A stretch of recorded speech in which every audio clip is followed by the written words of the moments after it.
is Guardian Radio, your station for up-to-the-minute news and intelligent, interactive, and engaging conversations. 96.9 FM. The views and opinions of the hosts and guests are their own and do not necessarily reflect the views of the management and staff of Guardian Radio.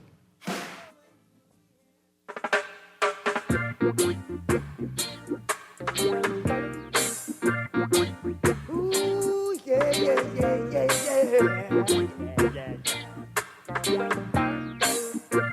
Ooh, yeah, yeah. They got so much things to say right now. They got so much things to say. Record script. Scholar music. Y'all ready for this? You run your bad mountain me, tell the people crazy things about me while I winning. I winning. You run your lying on my name, trying to bring me to shame while I winning. All right, welcome to Remark on Guardian Radio 96.9. It's yours truly, Mr. Beats, here today on a beautiful God Bless Sunday. Today, we are going to be talking about a hot topic, and this topic is hot because we're going to make it hot, and it deserves to be hot too. It's crucial in our society, and the topic is all A-L-L, capital A-L-L, all things men. Yeah, we're going to address men today. You know, as we get closer and closer to Father's Day, these are some topics that are going to come up. You're going to hear them on different podcasts and talk shows and even in your churches and stuff like that.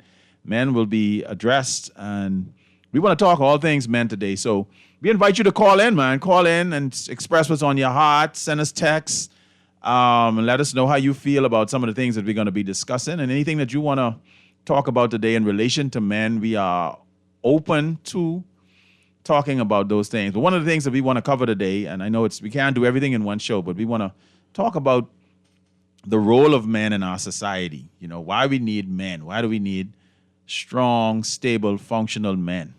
You know, and we also want to talk about, the nurturing of boys, our future generation of men. How do we prepare these guys to lead? Because us men, we're going to fall off the scene, we're going to die, and we need the next generation to carry on the mantle. And so we want to talk about that. We want to talk about how certain issues affect men, anywhere from mental health to, self-esteem. They have this topic going around now called toxic masculinity. People throw it around. What is toxic masculinity? What is that all about? We want to discuss that. We want to talk about men when it comes to relationships, even from the home, being a father, being a husband, being a brother, a cousin, in the community, men from a business perspective. We want to talk about all things men, being leaders in our society, leaders in our family, leaders in our communities, leaders in government, leaders in business, leaders in the church, all things men. And we want to talk about the spiritual, the physical, the mental, the emotional side of men. And we want to talk about some taboo things as well when it comes to men that we need to address today. So you're right here tuned in with your boy, Mr. Beats, on Guardian Radio 96.9. The telephone lines, we got 323-6232, 325-4316. We have 325-4259. And if you live on the Family Islands, you got 300-5720. And for those of you who want to text and let your voice be heard through text, it's 422-4796. So we are locked in and we are ready to go. We're going to take a quick break and we'll be back with all things men today on Guardian Radio Remark.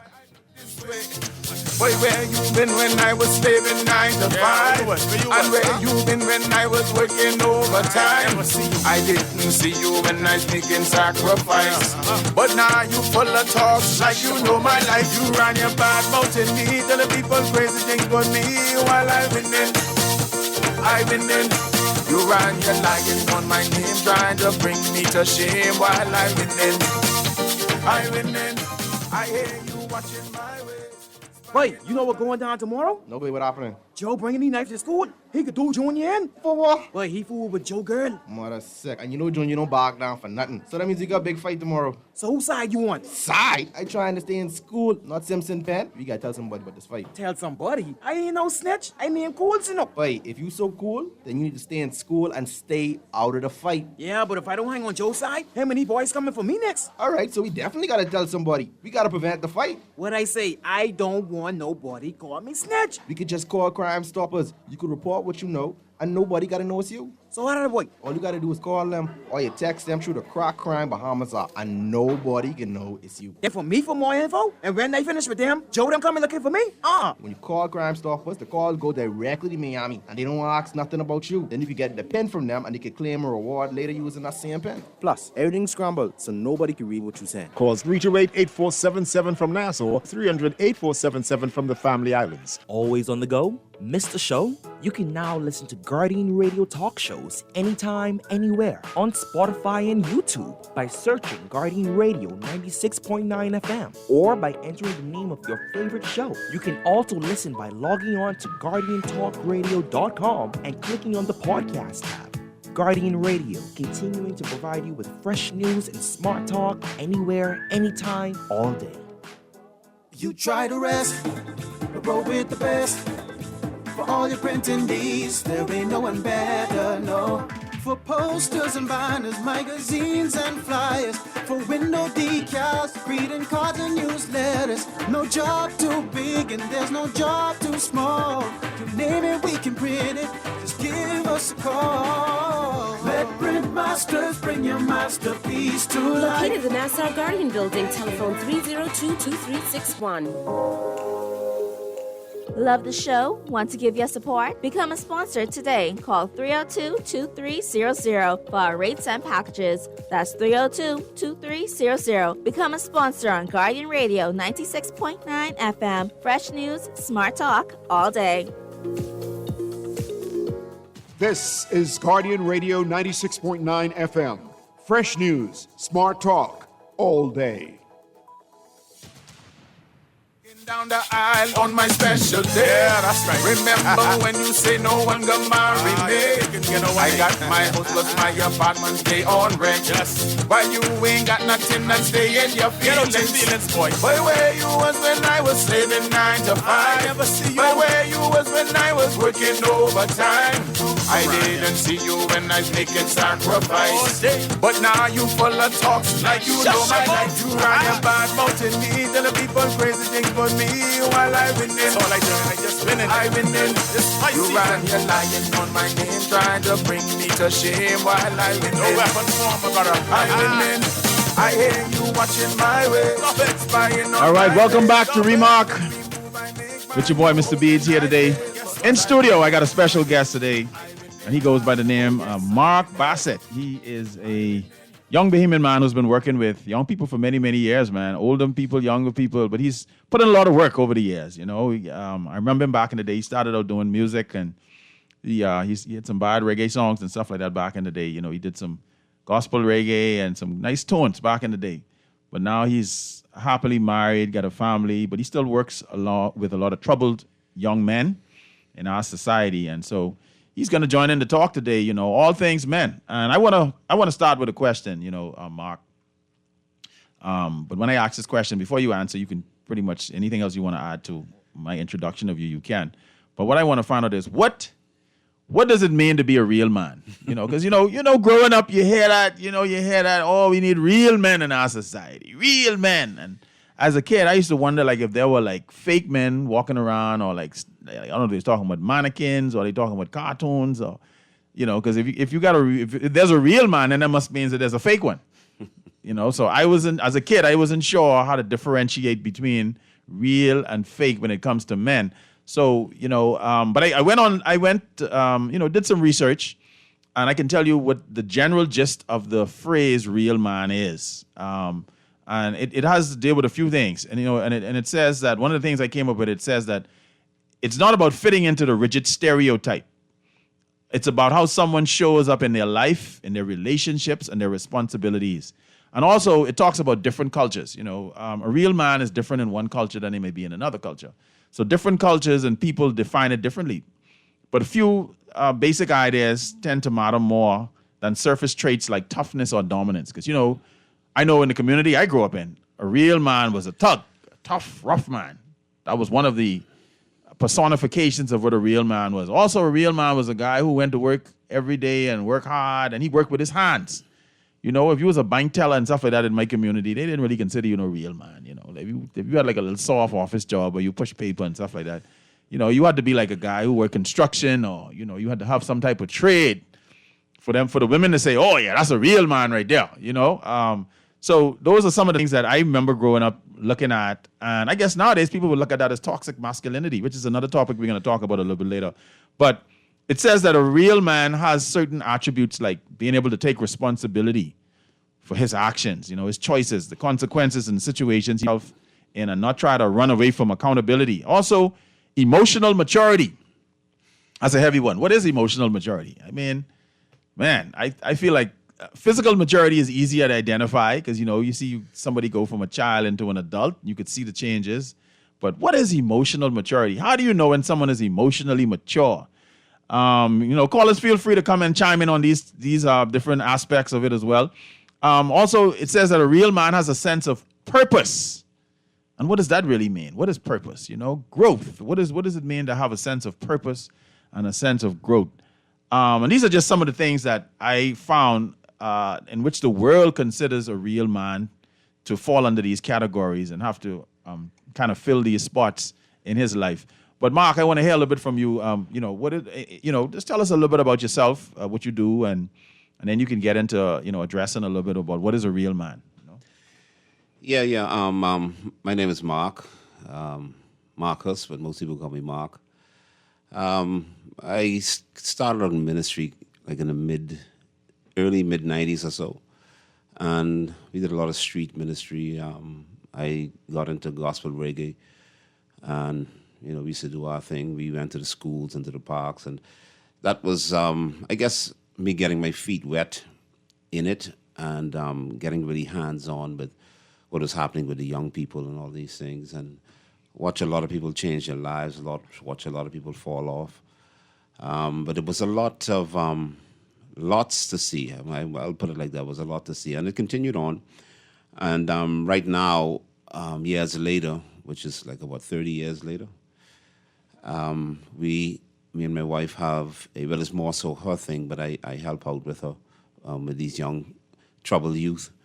And these young men are sentenced to us by the court, and for a range of different things. And, we mentor them. It's a mentorship program, really. Mm-hmm. They come in every Wednesday, one day of the week for 1 hour or so. Mm-hmm. And, we just, pretty much teach them.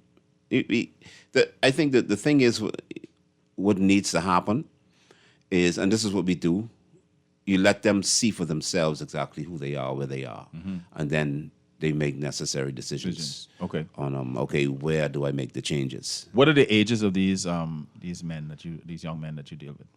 But they could be. The youngest I've seen in there is like 12, I think. But the peak age is 12 to 17. 17. Okay, so between that age, very critical age. Because when you hit 18, you are considered a young adult. So that's another program. In fact, she runs the adult program as well. Okay. So they would go in the adult section. So you do some good work in the community. Now, what I want to talk about is, you grew up in the Bahamas just like me, and you are a little bit more older than me, and so during your time of as a young kid growing up, a little bit, just a little bit, you got me by about 30 years. I mean, I'm just saying that's not ain't much, but. Just a little bit, just a little bit. But what were some of the things that you were taught, ideologies of your thought? You say, you know what, when you see this is what a real man is. Give me an example of what you saw growing up, or what you heard. A lot of what I heard and saw was, I think, and anytime I hear them, like the older guys, the older men than me, because when I used to work with my father, mm-hmm.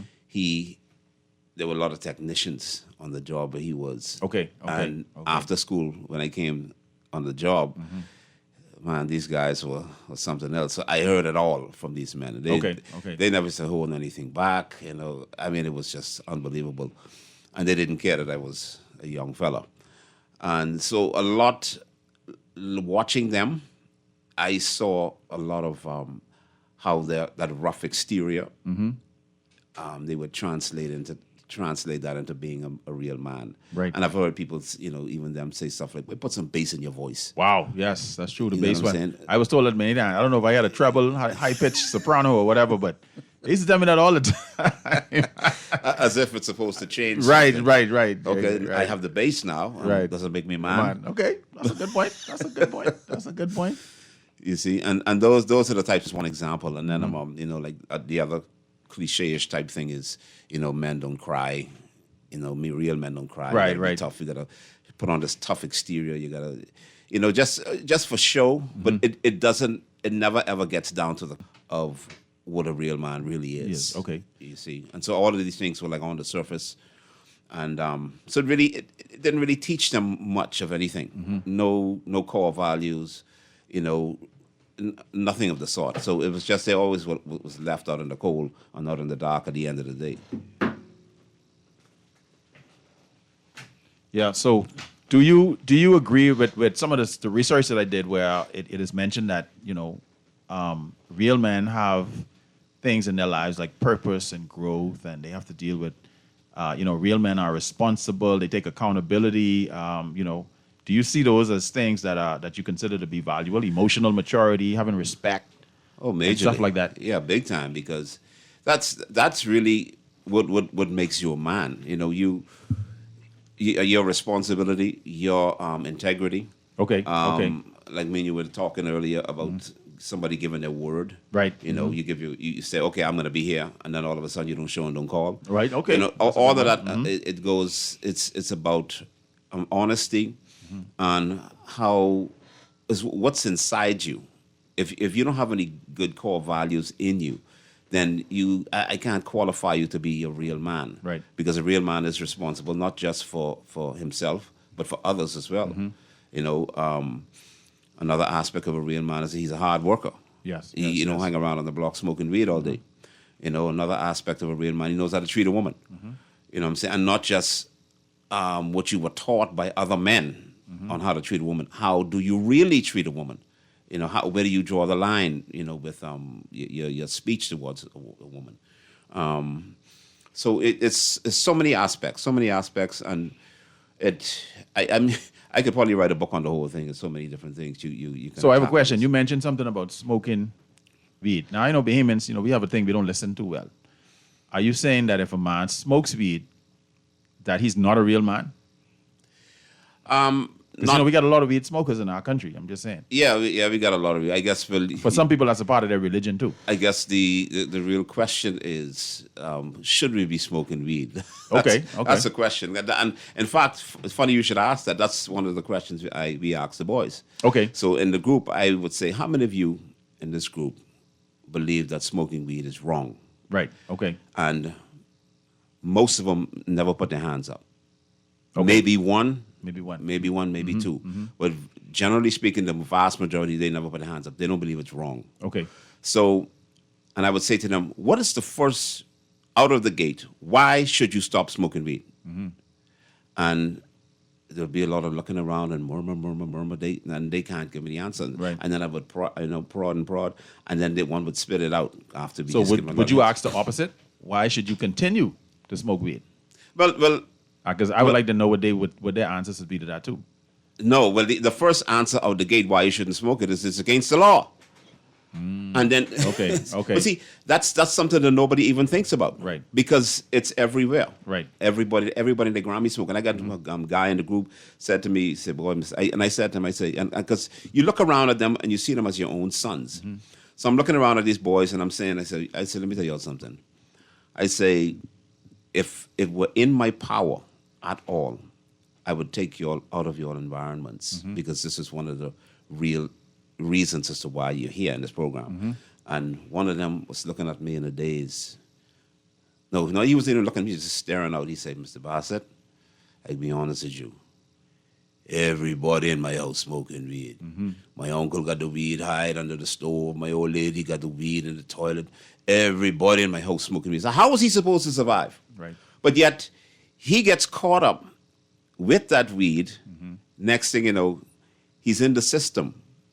How, mommy, brother, uncle, daddy, how you helping this boy? Right.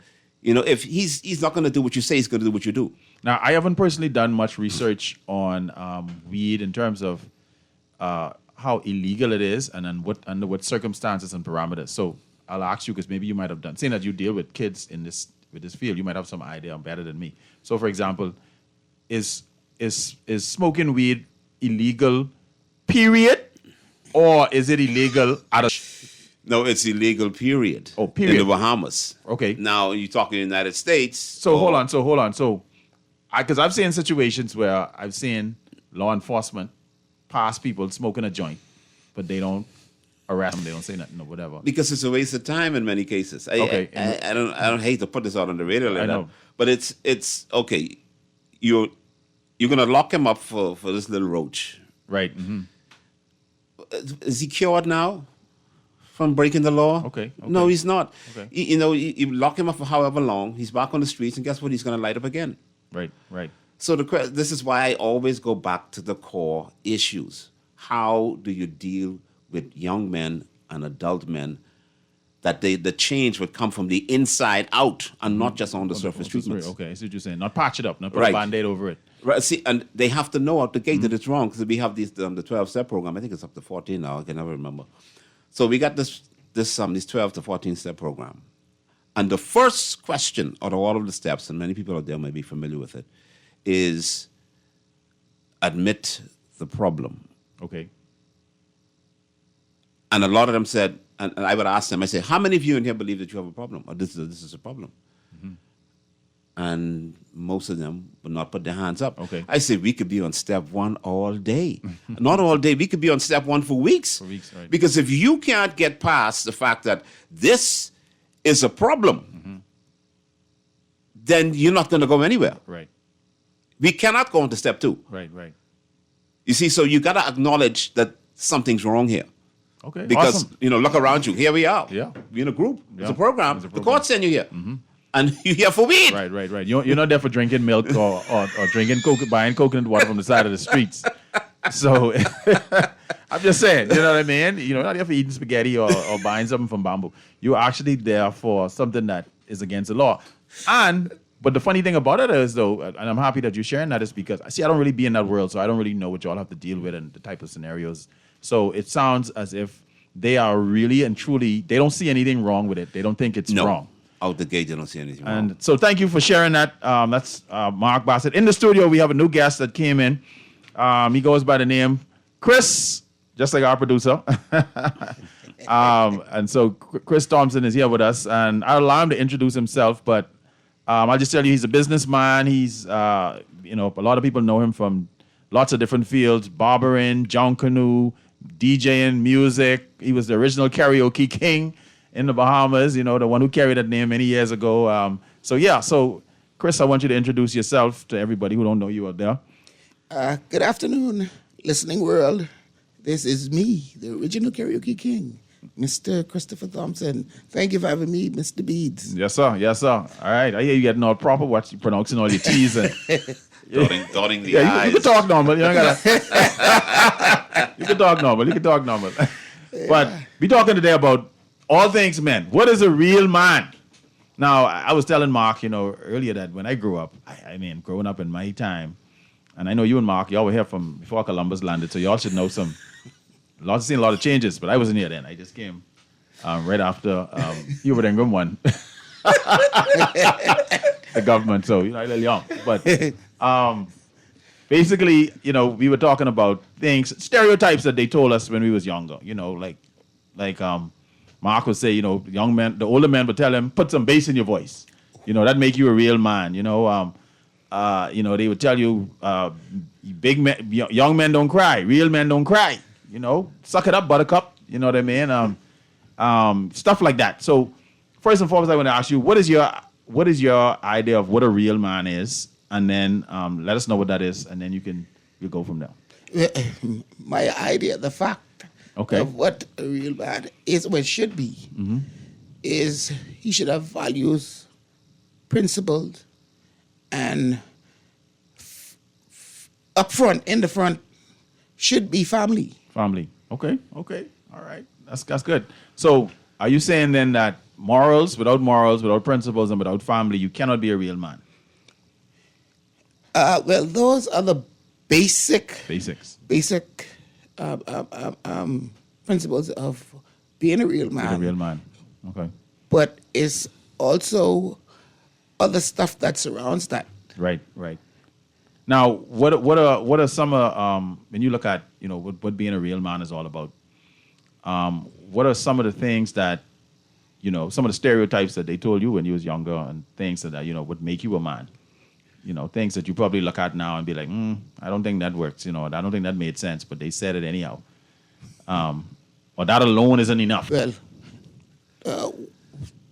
the one that stands out to me is real men don't cry. Now, the first one, put some bass in the voice. I didn't pass that class.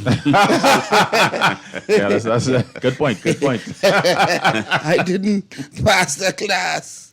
But men are not taught to show emotions, well, at least publicly. Right. And if men were to be able to be more emotional and expressive, because men, we hold things in. Yeah. We don't express if we're going through a problem or an issue. Men hold things in and we deal with it. Yeah. So that's one of the things that I was told, that I thought, this foolishness. Right. You shouldn't cry. Yeah, you shouldn't cry. Yeah, they told me that too. I mean, I even as an adult, I remember these older men. I was getting into dating and stuff like that, and I say, you know what? Let me ask these older guys. Probably one of the worst mistakes of my life, but anyhow, I asked them. I see them hanging out. I say, you know what? They know some things. I went to them. I say, hey man, I just I was probably about 18 or so. I say, man, y'all think it's okay for me to cry in front of my girlfriend? Oh, no, don't cry in front of no woman. Don't never do that. That's a worst mistake of your life. I say, but what if my mother died? No. Yeah, listen, don't cry. You go somewhere in private and you cry. Don't let a woman see you crying, boy. Don't be no fool. These women don't let things go. They can throw it back in your face. Well, I think it's different scenarios when not to cry in front of a woman. Death. A loved one. Well, you can cry for them stuff. But if you and this woman having problems and she say some stuff to you and you just start crying, crying is a sign of weakness, because crying is considered, in society as an emotional trait. Mm-hmm. Women are emotional. So if a man, I live in you, mm-hmm. and you start to cry, it's a sign of weakness. But then, but I've also had, after I listened to them old men, and, I still cry in front of my first girlfriend, which is probably why we ain't together. But, Probably. but when I became much older, women used to tell me, you need to cry in front of us. No, because we want to see that, you have some level of feelings. Because they say, man, you seem to be so cold-hearted, like you don't care and all that stuff. But that was because I had to put up, a facade. So a lot of men out here that, that y'all come across, and even maybe talk from personal experience too, you think a lot of men are putting up a facade about not being emotionally aware and allowing themselves to be expressive. What do y'all think about that? See, that's an error right there. That's not a one size fit all thing, because you got some women, some fellas in some relationships with the women. They really shouldn't be in a relationship together, but they are. Right. And there's some women with some types of characteristics you can't cry in front of them, and I don't think you should. Masculine. Because they're already shaved off a few levels of respect for you, mm-hmm. and when you cry, a big chunk of respect gets shaved off. So they and that may sound like, you're being ridiculous. No, mm-hmm. That's how it is, depending on the woman.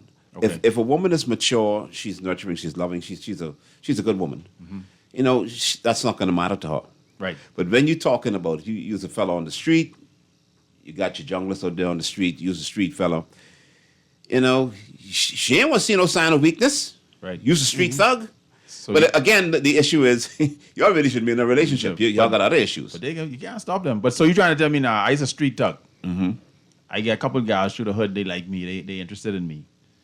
my enemies, my ops come up on me, they beat me dead bad. They come and they see me laying on the side of the road. I in pain. They kick me in my head, break my ribs, do all these different things. You trying to tell me I shouldn't cry? I don't think you got a choice. I think them tears coming out. Don't cry, suck it up. Suck it up, buttercup. But suck it up. That's a serious thing though, because I know, like I say, I think that it helps. It causes a lot of men to be, it causes us to struggle in society, because I think as men, and y'all could chime in on this too. I think as men we were taught not to be vulnerable and not even just cry, but talk about our problems. But I want to go to a quick break, and when we come back, we'll talk a little bit about men in society and how vulnerable I should be, and we'll talk a little bit about that. Spying on my day, and every move I make, man, you hoping I fail, but I winning. Oh yes, I winning. You spot me driving in my fresh new car one day. Yeah, you see, you couldn't believe that mighty God was blessing me. You have your friends spreading rumors, say I did. Say I can sell my soul, that's why I look this way. Boy, where you been when I was slaving 9 to 5? And where you been when I was working overtime? I didn't see you when I was making sacrifice. But now you full of talk like you know my life. You ran your bad mouth in me, tell the people crazy things about me while I winning. Budgeting and saving? Yes. Investing? Check. But what if you could do more? With an RF brokerage account, you can get priority access to local investment opportunities right as they come to the market. Never miss a bond or new share offering again. Plus, you can house all your investments in one place and benefit from expert investment advice. Contact us at brokerage@rfgroup.com to start doing more today. Some conditions apply. RF, money at work.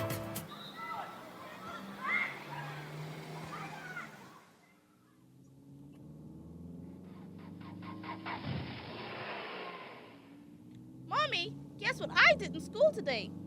Hold on, sweetie. Mommy's sending a text. But Mommy, my teacher said that you're not supposed to text and drive. I know what I'm doing. Oh, look, Mommy, the Smith twins. Mommy, watch out! In 2017, approximately 54 people died as a result of traffic accidents. A percentage of these fatalities occurred as a result of texting while driving. Just taking your eyes off the road for 5 seconds can increase your chance of crashing. Remember, even the smallest voice counts. Texting. Brought to you by UB Radio and Guardian Radio 96.9. At Star General, you can go gold. Comprehensive car insurance covers loss or damage from accidents, fire, theft, and third-party liability. But the Gold package gives you increased coverage for rental car and windscreen, personal accident, medical benefits, deductible waiver, and 24-hour roadside assistance where available. Our Star General Gold package also gives you up to $2,500 for accidental damage to a rental car anywhere in the Bahamas. Go gold with Star General. Insurance made simple. This is Guardian Radio 96.9 FM. Fresh news, smart talk, all day. Tell the people crazy things about me while I winning. You ran your lying on my name, trying to bring me to shame while I winning. All right, welcome back to Remark on Guardian Radio 96.9. The call lines are open. We got 323-6232.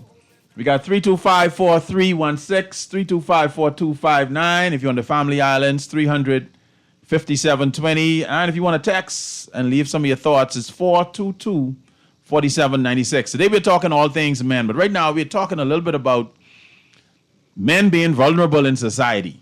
You know, a lot of us were taught as men that we shouldn't show emotions and we should be tough and rough with our Afro puffs, and, you know, we should just be not crying and just not being what we call back in the day sissy or weak.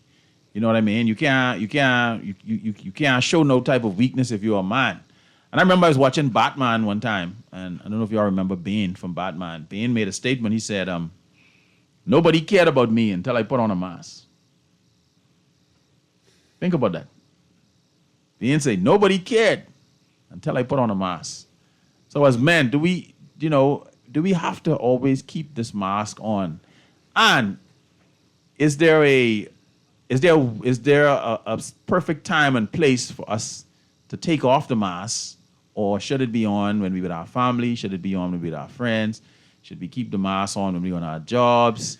In our relationships? They say big boys don't cry, but scientists have proven that tears don't only contain water, but contain stress hormones. And that's why when you cry, you feel better after that. So we want to talk a little bit about being vulnerable as a man and how important that is, or if it's important at all. And I want to hear from you guys. And don't forget, send your text messages if you have any input on this. So I want to hear what you guys have to say. Let me hear you, Mark, what you got to say on that. What's the question? How important is it to be vulnerable? Or is it important at all? No, I don't know if I could use the term vulnerable. I hear that going around a lot. It's just about being honest. You know what I'm saying? If me and someone, if I'm in a relationship with somebody, like my wife, I just say what's on my mind. She say what's on her mind. I tell her how I feel. And it's not an issue of being vulnerable. You just being yourself. Right. You see what I'm saying? But I don't care about a whole lot of emotions, to be honest with you. Okay. Because to me, a lot of emotions are really unnecessary. And it's not like you say, okay, I'm going to turn on my emotional switch. I'm going to start crying now, and 5 minutes later I'm going to start laughing. No, not like that. I'm talking about when you are. I see people who are overly emotional in that sense of the crying. So in almost like a moment's notice, you just start just getting soft and breaking down. No, man. I don't think nobody wants to see that. Right. You see what I'm saying? If that's what you're all about and that's what you're always doing, no. But I believe that you should just be who you are, and if you got a confidence problem, find areas in your life where you need to build up your confidence, where you wouldn't have to be so emotional. Yeah. Because a lot of the times these over emotions, they stem from other root issues, and a lot of the times they don't know what these root issues are. Yeah. So if we deal with those issues, then you could be. I hate to use the term normal, but I look at personalities all the time. I watch them, I observe them, and you always tend to compare people with yourself. You'd say, boy, look, I'd handle that different. Boy, I wouldn't respond like that. Oh, I would say something different. But when you know who you are, when you have all of I guess you could say core values. You got core values, you know who you are, you're mature, then these types of issues you wouldn't have to be, you wouldn't have to care about too much. You know what I'm saying? I agree, man. Make any sense. Chris, what you got to say on that? Well, I don't think men should be vulnerable. Now, I can make a point. Yeah, break that down, because we have men, we are masculine. Okay. We were created in God's image and likeness. Do you think that God is vulnerable? Well, I want you to define what you mean when you say vulnerable, so people could have a better understanding of what you mean. When you say vulnerable, what do you mean? You mean vulnerable. Soft? You mean easy to manipulate? Yes. Weak, physically, mentally, emotionally? What do you mean? All of the above. All of the above. Okay. Men have moods. Okay. And situations that presented in front of us dictates what that mood is going to be. Humans, all of us have emotions. We sad, we get angry. Men, moods come from an action, so we react. Let's say somebody says something to you that you don't like. Man will get angry. In the case where you said loss of a loved one, we cry. But as a man, we shouldn't wear that vulnerable. We shouldn't wear that. Right. Men are supposed to be strong. We are supposed to be strong. So, let's say you are a man, you have children. So if one of your children pass away, right? God forbid that happens before you, right? But how do you deal with that? Do you think or how do you recommend a man should deal with that? Because, if you love your child or your children, I'm just saying, and they pass away, are you saying that you should not show no weakness because you come from God and you're made in his image and his likeness? No. It's a difference. Because, the Bible also said Jesus wept. Yeah. Wept. It's a difference. The Bible didn't say Jesus was vulnerable. Okay. So what do you think caused him to weep? Sorrow. Okay. Yes. Okay. So in other words, you should okay, got it. Break it down. You know what I've been through in my life. Mm-hmm. I had a certain you can part talk a of little my bit life. about that later. Yeah. Yeah. Mm-hmm. And I lost my mother. Mm-hmm. I cried. Right. Like a baby. Okay. And you have mixed emotions when you lose your mother. Mm-hmm. You feel helpless, lost. Right. This is your earthly God. Yeah. A lot of men struggle with that. And the way I dealt with it, mm-hmm. because I wasn't around anybody who loved me, no family members. Okay. I was around complete strangers. My antidote for that was I went back to my Bible, I prayed. And a lot of times we have to talk to ourselves. Mm-hmm. We have to talk to ourselves. The Bible says, train up a child in the way he should go. And I reflected back on how my parents took me to church, mm-hmm. and I had to read my Bible and study. Mm-hmm. And with the spiritual part of it, this helps with the strength of man. Mm-hmm. Yeah. I had to go back to my Bible. I appreciate that. Go ahead, sorry. I was. Hold that same thought. We have a caller calling in. I want to get to this caller. Hey, caller, welcome to Remark. Yes, hey, good afternoon, Mr. Beards. Yes, sir. And your guest. Good afternoon, man. Good afternoon. Thanks for calling in. I listen to you and Mr. Roseboro often. But okay, so I want to say this as a man, mm-hmm. a kind of mature man, meaning that I'm up there.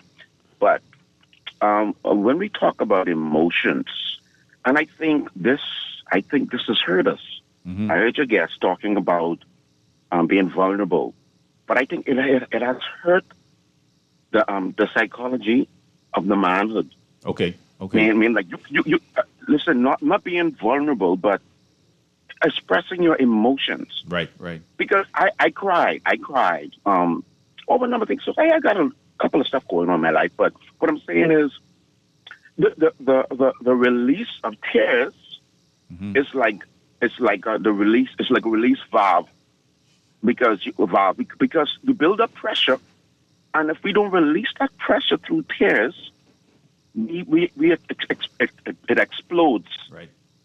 And that's my perspective on that. And so when we make men to be so macho that we can express ourselves through tears, I mean, cry over some situations, release some tears over some situations. I mean, it causes us to not even be sympathetic and empathetic. Now, why we feel we can't release tears? Yeah. Why we feel we can't cry? You know what I'm saying, Mr. Beard? Yeah, I agree. I agree. That's my perspective, man. Yeah, You gotta cry sometime. Yeah, man, you got to. That didn't mean that he. At that point that your guest made, man, that man, he was empathetic and sympathetic mm-hmm. over his situation. It's not that. You can't. I think, we have made our men, and I think that's why we have some of the problems we have. We cause this man, like, dude, cry. Right. Release some tears. Yeah. That's all I'm saying. Okay. Thank you, man. I appreciate your call. I appreciate right. your call. Thank you, sir. You made a lot of sense. Another thing, too, not just crying, but also talking. I know, in observing women over the years of my life, I've seen where I think women talk away a lot of their problems, or in terms of not talk it away, but they talking helps them to deal with it better. Because when a woman has a problem, for the most part, she goes and finds someone to share that with. Now, nowadays, this young generation, they post everything on social media. And they put it in the court of public opinion. Everything. But I'm just saying, women still find a friend, a mother, a sister, an auntie, a godparent, or, somebody that they go to and say, girl, You wouldn't. Men, on the other hand, we don't really do that all the time or as much as we probably should. And it's for many reasons. I'm sure men could call in and tell you the list of reasons why they probably don't share their problems a lot either. And part of it, I think it is because we were taught not to be, we were taught of that as feminine growing up, that, you suck it up, you move on, and, you just don't show that level of weakness. Because talking about your problems, can make you look weak to some people. And plus, fear of getting teased. Because Bahamians, we good at teasing. We would make you feel so low. You go there, you on the verge of cutting your wrists. And the worst thing to do is go to some people, because you can cut it. After you listen to them, the dumbest they can say would cause you to be like, you know what, let me just jump over this bridge, because this ain't making no sense. Let me just cut this wrist. And so that's the sad thing about it, and which hinges on what I'm about to get deeper into, which is a term that has been thrown around recently: toxic masculinity. I'm sure if you've been on social media, long enough, you would have heard this phrase. And I'll let you know, for those of you who might be listening and don't really know what it is, or might have heard of it and didn't really get too deep into what it is. But what toxic masculinity is, it is the idea that some traditional expectations of men can become harmful when they pressure men to suppress your emotions or dominate others or even avoid seeking help just to prove their manhood through some type of aggression or control or risk-taking. So it has a lot to do with suppressing your inner feelings and emotions sometimes and not dealing with it in a proper way. Because I'll give you an example. I've met men who Mother's Day is one of the worst days of the year for them. Like, how we talk about it. We're losing our mother, we love our mother, we miss our mother's our earthly God, etc., etc. Some men, they had such horrible experiences with their mom that they hate Mother's Day. I know some guys like that. They don't even want to celebrate. They don't want to think about it. And some men have the same issues with their father. Father's Day come around, but they hate, what? Father, no, daddy, this, that, the next. And they carry these trauma and these problems into their adult life. And then they date a woman, and then the woman trying to figure out, why is this man so abusive toward me? I'm not saying the only reason is because he didn't like his mother, but sometimes that could be the reason. I'm not saying the only reason is because he had a toxic father who he may have, learned some things from, or, whatever. But sometimes that's the reason. But the bottom line is, men haven't really been taught to go and get help for the trauma, express themselves, talk about what's going on within their minds and their hearts about their life, and even share their personal experiences. A lot of men have been abused sexually and molested, all kinds of different things that happened to them, growing up and even as adults and stuff like that, and they never really express it. And so I think that leads to a lot of the toxic masculinity that we experience in our society. But what say ye? Chris, I want to hear what you, any response to what the caller said earlier. The caller was correct. Crying releases, it's like the weight of the world off your shoulders when you cry. I've been through that same situation, like I said before, when I lost my mother, and other situations where, of course, I was alone by myself, and I just broke down. Right. I just broke down. Just tears. Did you have anybody in your mind that you say, you know what, I could go and share what I'm going through with this person that you think would have given you good counsel? Physically, no. Spiritually, God. All right, Mom, what's your thought on what the caller said? Yeah, he's right. He's right. I mean, when it comes to things like funerals, I mean, there's no question. I mean, it's just an automatic, it's a reflex action. You can't really stop it. It's something that just is. It's not like, hey, I'm gonna be a tough guy. I'm not gonna cry. No, and I think any strong man who's at a funeral of his mother's funeral, he doesn't even care. You don't care. You don't care what you think. You don't care if you see him as a weakling. Right. All he knows is my mommy gone. Yeah. And doing this hiding. You remember at Lavado's funeral? Yes. Now, I can be honest with you. When I was growing up, I was very disconnected. Okay. With a lot of stuff. I used to watch people in church, and they bouncing up and down. And what are these people doing? And at funerals, I had this very critical attitude towards people at funerals. Okay.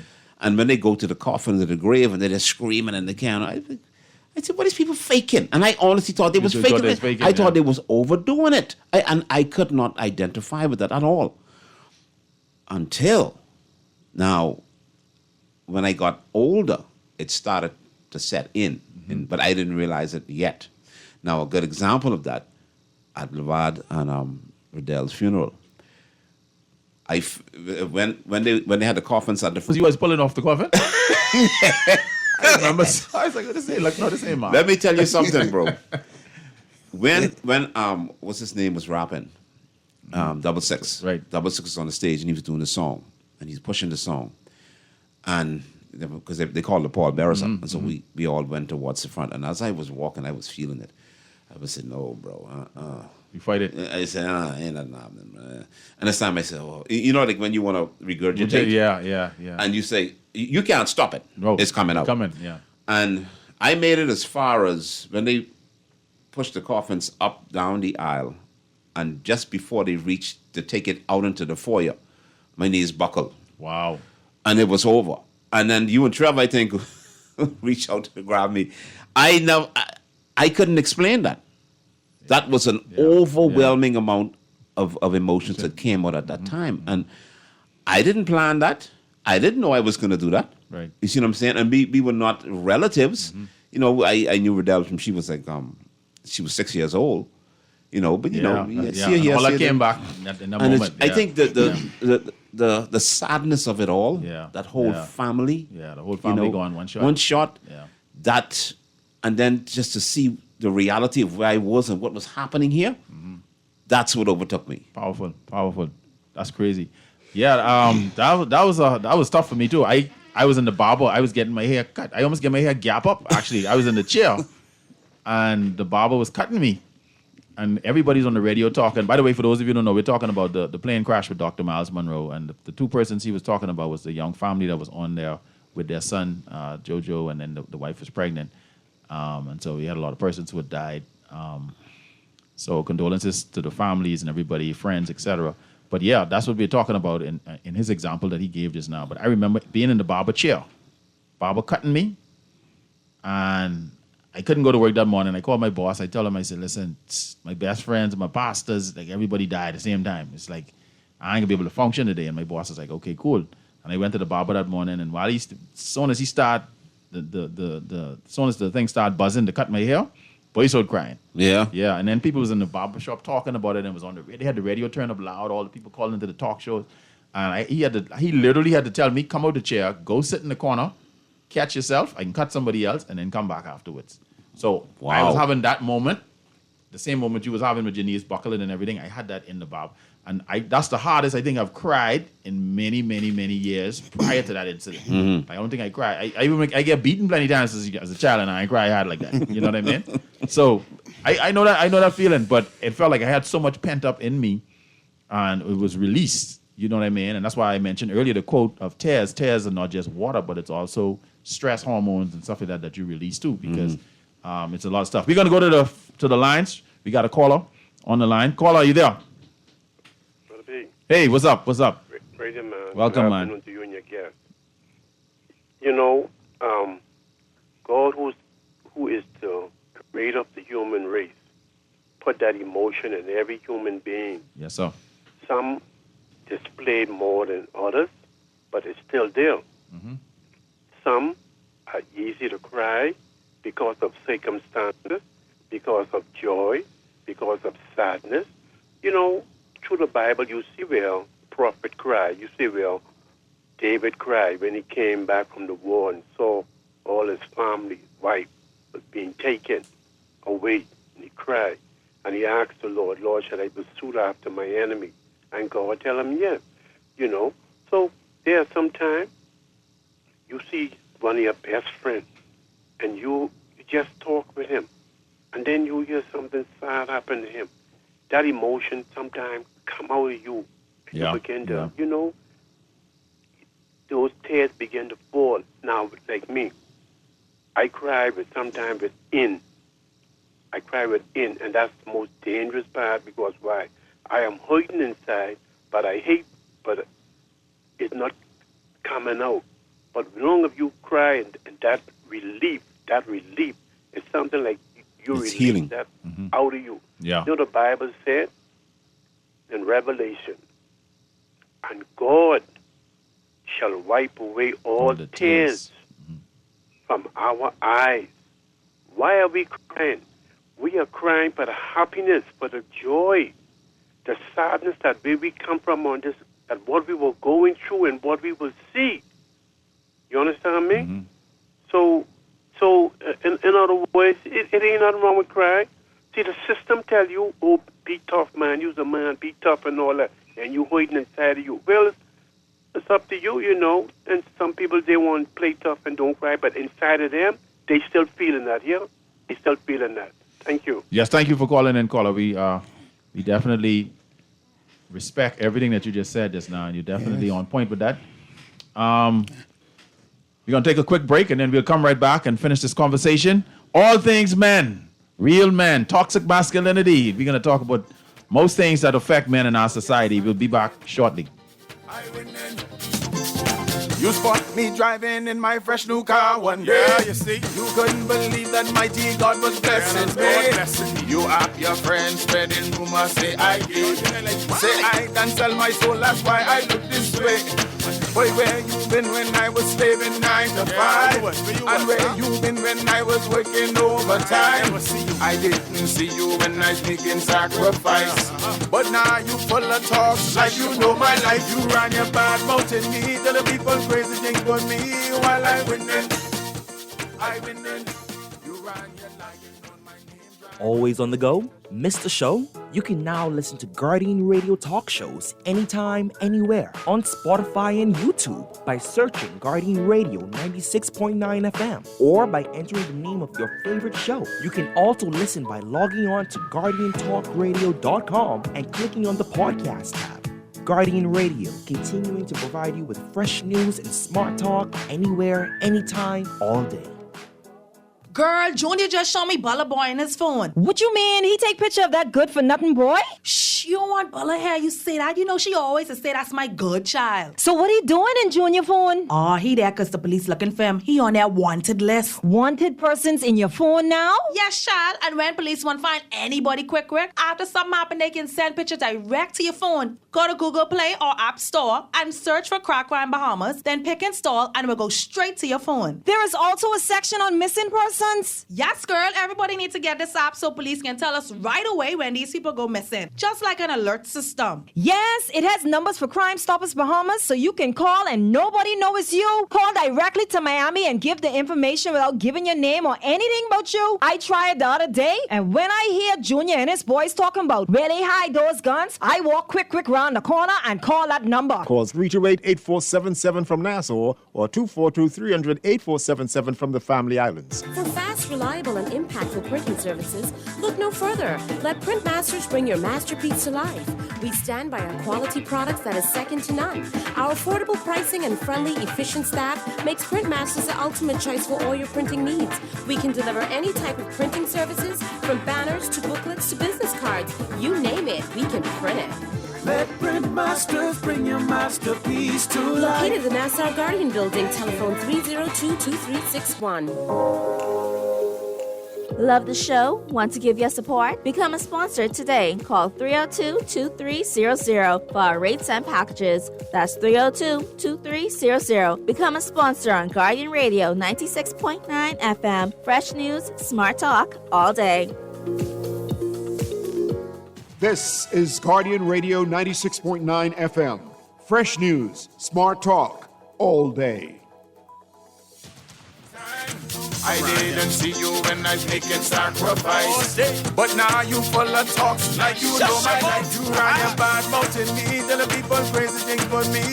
Welcome back to Remark. We're having a hot topic today. We're talking about all things men, but one of the things that we've been stuck on so far is men expressing themselves, emotionally, the emotional well-being of men. I've noticed in our society recently, within the last 10 years or so, we have had an increase in suicide, male suicide. A lot of men have been killing themselves, and the rate has gone up tremendously over time. And I don't know what the real reason is, but I'm thinking a part of it could be this toxic masculinity thing that we have been discussing, where men are sometimes afraid to express who they are or what they're going through, find a way to release that internal pressure. And a lot of that pressure comes from so many factors in life. Sometimes it could be financial. Sometimes it could be things that happened as a child that they never got over. Sometimes it could be relationship issues, et cetera, et cetera. And I remember recently I was in a situation where I had to be detained by police officers for a situation that I didn't really, I wasn't guilty of, but I just happened to be in the wrong place at the wrong time. And it was my first step. And I'm like, so this is what people in jail experience. Now, thankfully, I was the only one in the cell by myself. Like, I didn't have a pile of dudes in one cell with me, just like how you see it on TV and, you hear of those stories of, 8 dudes in one cell. But nonetheless, it was a cool experience. And I had my thoughts, I had my mind, I had my emotions and everything in there with me. And thankfully, I knew how to talk to God, because the police weren't working with me. They wasn't trying to help me make no phone calls or nothing like that. And it was rough. And so I could understand, to a certain extent, why some men who've been in that environment for a long period of time would not know or want to express themselves in a way, because, it can either break you down or toughen you up. You see what I'm saying? And so it was a really humbling experience for me. Now, my guest here today, he has been through a similar experience. And what I want him to talk about is being in that type of environment, and being around other young men. What are some of the things that you notice about, some of these young men who our society has thrown away and say they lost and, they ain't making no sense? What are some of the things, by listening to these guys? Because what I notice is some young men, they don't have any older men in their life to give them any guidance. And that's why a lot of them end up being victims in the system and all that stuff like that, So let's talk a little bit about that, what you've seen and what you've learned from that experience. Well, my experience from coming into contact with the younger guys in prison, they want somebody who they can talk to and express their emotions, or or get it off their chest. Yeah. For the most part, there are criminals in prison. A lot of these guys are raw-born criminals. The ones that make the mistake of choosing the wrong path and make the mistake to go to prison, these guys ain't no criminals. They just made one or two bad decisions. They made some bad decisions, and what happens is the system does not differentiate from the criminal, and this guy make a mistake. Okay. So because a lot of times they'll take, if this is my first offense, they can chuck me in a cell with a dude who's been a repeat offender. His whole life. With a criminal. Okay. There's no categorizing levels or extent of, hey, this boy made a mistake, this man is a criminal. They should be in different sections. No, ain't none of that. So in dealing with those guys, like in being associated around those guys, you ever see any situations where like these guys in their hearts are like, okay, you know what? I made a mistake.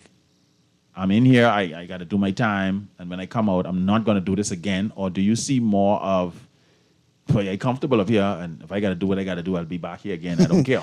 I saw both sides. Both. I saw both sides. And I saw guys go home, see them on the road, never go back. I saw some come out next week, either dead or back in there for life. Wow. I saw a guy went home 2 weeks, went on the street, got in a conflict with a guy by a bar. He's now doing 65 years. Wow, that's crazy. So does the system in that environment, do they provide outlets for these men to say, you know what, we're going to provide an outlet for you to talk to somebody or try to get some level of healing counseling to kind of minimize them going back and returning? Or is it kind of like, hey, we just going to use you for whatever we need to use you for, and if you decide that you want to come out and do better, that's on you, but if not, we'll welcome you back? Well, I think it's a combination of both. You got to make the choice that you do not want when you are released to go back in that environment again. And that was Her Majesty's Prison, is correct. They changed the name, properly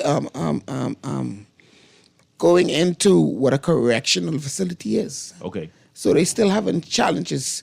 For the most part, a lot of the officers, because they are for people, they help. Okay. So I'm going to go, because I was in that environment for some time, and I'm not going to go and bash officers. A lot of those officers do their best to help inmates to correct their mindset. A lot of officers do that. Yeah. And it's another set of officers, buddy. They come to do their time. They don't care. They'll oppress them. And if the place changed the name to corrections, all the officers should have the same mindset to correct. Yeah. Mark, you want to comment on that? I want to say something you said when you're talking about those who just made a mistake and they entered in there, right? And I believe that. And I think some of those would say, like, well, look, that's it. I done. All right? And they never come back.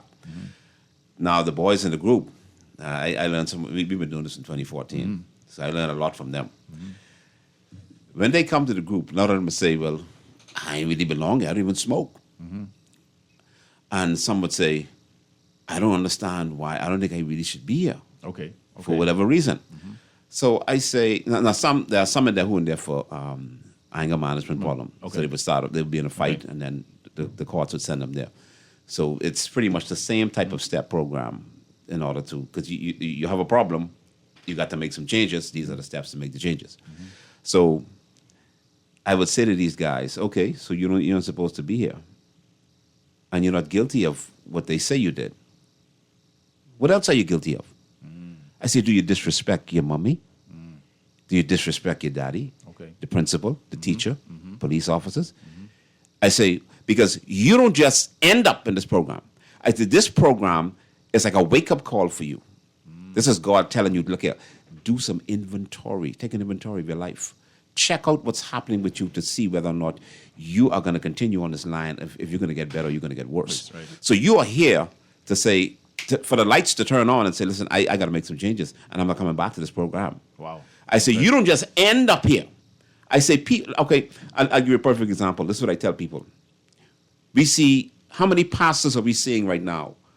Their names are being scandal all over the place. Right. Adultery, homosexuality. I mean, you name it. They are stealing money, all those things. And I watch pastors from, I'm not going to call any names, I watch pastors for decades ago. And my wife could tell you this. And I say, I feel in this dude. I said, something off with this guy. And I just want to make this clear. I'm not bashing pastors. I'm just calling out how things end up when they don't have to end up in this way. So I watch them and I see things. And I say to my wife, I say, it's not so much what he's saying, that's off in his teaching. I say, it's what he's not saying. Because to me, a red flag, I know I'm going off topic, I'm just getting to the point. A red flag is when you are supposed to be preaching about holiness. Okay. You're supposed to be preaching against sin. You're supposed to be preaching against unrighteousness, but you don't talk about those things. You're very much, again, on the surface with your speech, and you sound like a motivational speaker. So you don't talk about any of those things. So I watch slowly, piece by piece, bit by bit, how they end up, boom, next thing you know, scandal happen, boom, next thing you know, they fall. And I look at my wife, I say, sorry. I saw it coming. You saw it coming. Okay. So But the issue was when you hear a pastor, oh, he was caught up with this 16-year-old girl. He had issues long time that he didn't deal with. These are issues, they just don't, boom, overnight, all of a sudden, hey, I'm caught up in adultery. No, you was doing that long time. Wow. And even if you didn't step into it at the moment or from like years ago, it was building to that. You had issues that you didn't deal with. And as a result, it festered worse. Next, you know, you cross the line. And after you cross the line, you look around, no lightning strike, no thunderclap. Okay, God didn't kill me. I can move on. So you continue preaching. You continue doing all these things. And then next thing you know, it gets worse. And sometimes 5 years would pass, 10 years would pass, sometimes 20. But all the time, God is knocking on your door, saying, listen, you better get it right. You better repent. You better turn from this. You better get this thing right. And you're hearing that, and you're ignoring it. Right. And then next thing you know, boom, you're on the radio, on the TV, or you're in jail, or you're dead. And this is what I've been warning these young fellas about. I said, this is where it starts. The Bible says, honor your mother and your father. And I tell them to finish it. I say, how you finish it? Some of them never read that. They never even heard that before. Some of them don't know nothing about the Bible. Right. And some of them will finish it. Honor your mother and your father, and your days should be long. Right. So if you want long life, the first step is honoring your mother and your father. We had on three different occasions, specifically, these mothers who brought their sons in told us that their son would hit them. What? Oh, man. And they don't last in the group. Wow. Next thing you know, they're going to disappear out the group, in jail somewhere. Wow. So where do you think that is going to happen if that young man doesn't rectify that situation?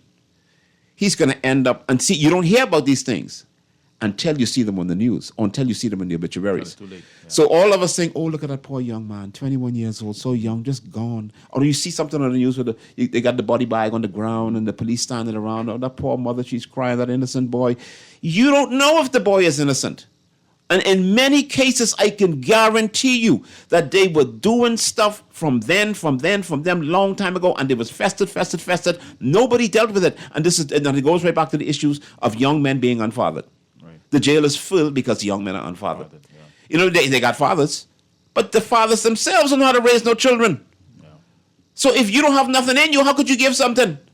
You empty. Right. So you cannot impart anything to your son. And this is where we need to train young men. And this is what I tell the boys in the group. I say, you don't want to make the mistakes that your parents made, because most of them live just with their mother. They have no relationship with the father. Some know who their fathers are. So you want to curb that. You want to have a wife and children. Healthy marriage, healthy knowledge on how to raise your children. If you are not taught how to do that, your children will fall down in the same trap as you. They will end up in a program or even worse. Serious thing. So you have to change it at the root. You got to change things at the core. And if you don't deal with it, again, you're dealing with on the surface treatments. Yeah. You see? Thank you, man. I appreciate that. We'll go to the text lines now to see what some persons have texted in.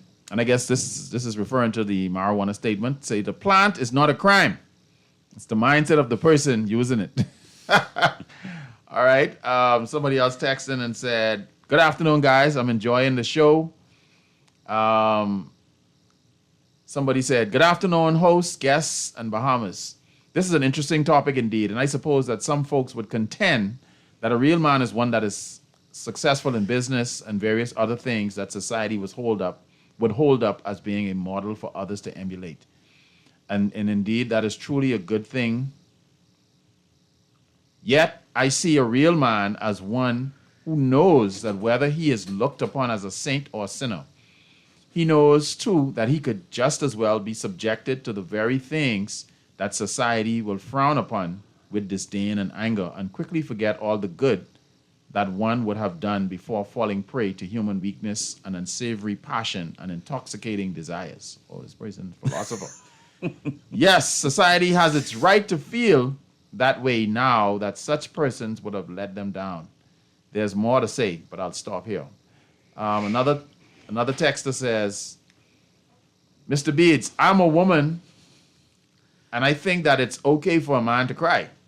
and express their feelings to a friend, brother, sister, mother, etc., or anybody that they can trust or a person that would judge them. Because if they don't, they become angry and also sick. A lot of anger would be bottled up and they will definitely become sick. Yes, that is very true. It is shown, statistics show that people who don't express Stress. their hurt and their stress, or they don't get it out of them, Sickness, makes you develop physically cancer. sick. Yeah, cancer. Yeah. Diabetes, A lot of it cancer causes related to that. Yep. ailments in the body, it does. But the guy who spoke about, the guy who texts the message with being, with how With the society, businessman, Oh, and okay. before falling subject to stuff that people will frown upon. That was a good point because whether you are considered a real man, we are human. Exactly. That's true. We have fleshly desires and we fall weak, we're not perfect. That does not discredit you as a real man. Yeah. Yeah. Whether you fall weak and do something that people look and say, hey, that he ain't a real man, he do that. That is an excellent point. Yeah, I definitely agree with that as well too. I think we have, the lack of strong men in the homes definitely has affected our society in a real way. But I have a quick question for y'all. Do y'all think that men in our society get the same level of love and respect that women get? No. Or you think we have it way harder? Okay. Do you think it's harder? Let me put it like this: for a man to get the same level of respect as a woman, are we talking about general society? Yeah, just generally, the average person, the random person you come across. No, it depends on a group of people you choose, and that determines whether you get the respect on that level. You have to be around mature people who know your worth and know your value and know what you based upon and your principles and all that. And with being a real man, I have to add to what I said. Your foundation, your root should be spiritual. You have to have a relationship with God. Yeah. Because if you don't have that, if I wasn't going to, if my father and my mother was married, he was married for 21 years, but of course, that ended. He remarried, but he was a Christian from that point. From he was married to my mother up until now. He should be 76 now, and I love my father. My mother died, but my father is the reason why I am the man I am. My mother added to it, but she's not a man. She's a woman. She cannot teach me how to be a man. No. Right. She's a woman. No. All right. The issues that men face and the problems and the scorn is different. My old man went through that. He experienced this. And from me being younger to now, wisdom comes from life situations, going through problems. You fall, you get up, and men are expected to be strong 24/7, and men get weak sometimes. Yep. Yeah. And what do you got to say about? Go ahead. Finish. Sorry. One more thing, I can let him talk. And I was we only speak about funerals, loss of loved ones. And I've been through a situation in my life where I basically pumped my all into some people. And you don't want nothing in return. You expect to get that same energy or that same return when you down, when you most need it. And for people to turn their back on you, that is hurtful. And when you go in and you by yourself and you think about, hey, I gave these people my all, my last, and that is hurtful. And a lot of times that brings sorrow, disappointment. being disappointed and knowing the type of person you are, and you give your heart, your soul, and you invest in people, and you are at a point where you low. Yeah. And you expect, hey, somebody should help. Yeah. What you got to say about that, Mark? And in terms of men being respected more or less in our society than women? I think I can say it. I mean, I think feminism has destroyed the family structure. Out the gate, there's no two ways to put it. And I think a lot of people are totally, especially in this society, are totally oblivious to the level that has permeated the society and just messed up the men. Because see, right now, women or people that pump more into their girls, more so than more into their boys in some cases. If you look at the education system, it tells you a lot about what's happening with the two different genders. Because the men are lacking, and because boys growing up, they would always be a little bit more timid, a little bit less aggressive. But the girls in their same age bracket would be far more aggressive, far more. They would be like, they would see miles ahead, but the boy, he's still around, still playing with toys. And stuff. But she is all. I watched that with my son and his cousin, and he's like a couple. I got put in my first relationship by a girl. I didn't want to be in a relationship, but she put me in a relationship. This is how they. I just wanted to play. That's it. And see, there's nothing wrong with it. This is how they're wired. And she and his little cousin, she speaks she speaks very fast, and so much so that my son, he was just trying to keep up, and I used to watch the expression on her face how she got bored. And they're only like 6 years old or something like that. Right. And so she just was like mile a minute, on the go, hyper. And so what I'm saying is women are naturally, they mature faster than boys. Out the gate, they mature faster. I asked my niece the other day, a couple of years back, she was graduating from high school. And I said to her, how many actually are getting diplomas? She said 10. This is government school. I say, and I knew what the answer would have been in the ballpark. I say, how many are boys? Oh, wow. She said only 2. What? Out of the entire grade 12, only 2 boys were actually getting diplomas. And how many women? And girls? eight girls. Wow. 8 girls. You look at the universities, look in UB, far more females than there are males. Look at the universities in the United States, all around the world, far more women than there are. Women have more, they're decorated with more degrees than the males. Yeah. And not because the males don't want to, but because of what they're faced in society, people don't pump that energy into them. No. Not to say, now, you could try to beat a child till he blue in the face and say, look, you need to go get a degree. I don't mean that. I'm talking about how was he built up from a child? Right. How was he taught that who he is? How does he know who he is as a child? Yeah. So why would he interest himself in education in the first place? Right. You see what I'm saying? But the girls automatically do, more so than the males. I get what you're saying. It's more what our society do mentally. We laser focus our girls on that, and we don't do the same thing for the boys. So it's a mental thing. Mental thing. But then now it's also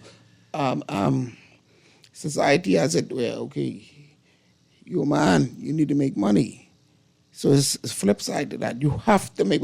You want to be broke. You want a woman want to be broke. It's a bunch of stuff. No money. So you ain't got no money. You know, woman want to I had a woman man. tell her son that the other day in the food store. Woman want you if you ain't got no money. You better go try. So we can get into that. I mean, she wasn't wrong, but and you walking right. So this texter and say, Mr. Beats, there's a verse that says, honor your father and your mother. However, in what I don't hear much parents and adults repeating the verse that says, parents, do not provoke your children unto wrath.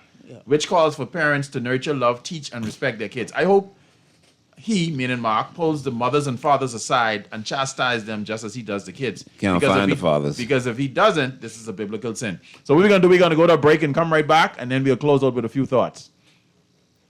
I win in. You spot me driving in my fresh new car one day. Yeah, you see, you couldn't believe that mighty God was blessing me.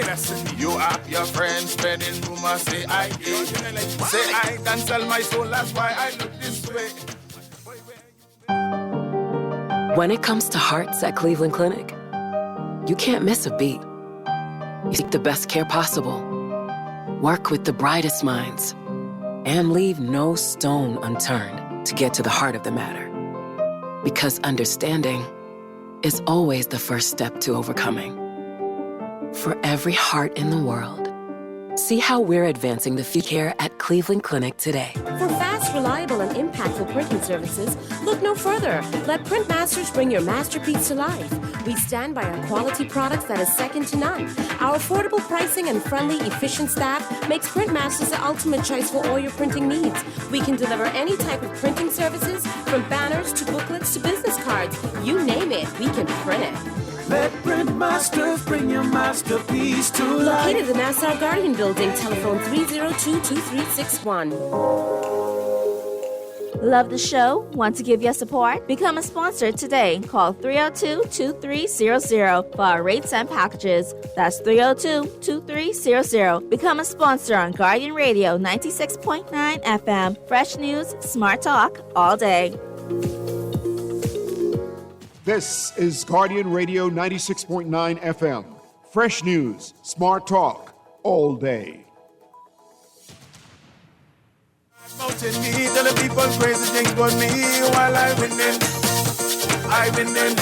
You ran your lying on my name, trying to bring me to shame while I winning. All right, welcome back to Remark.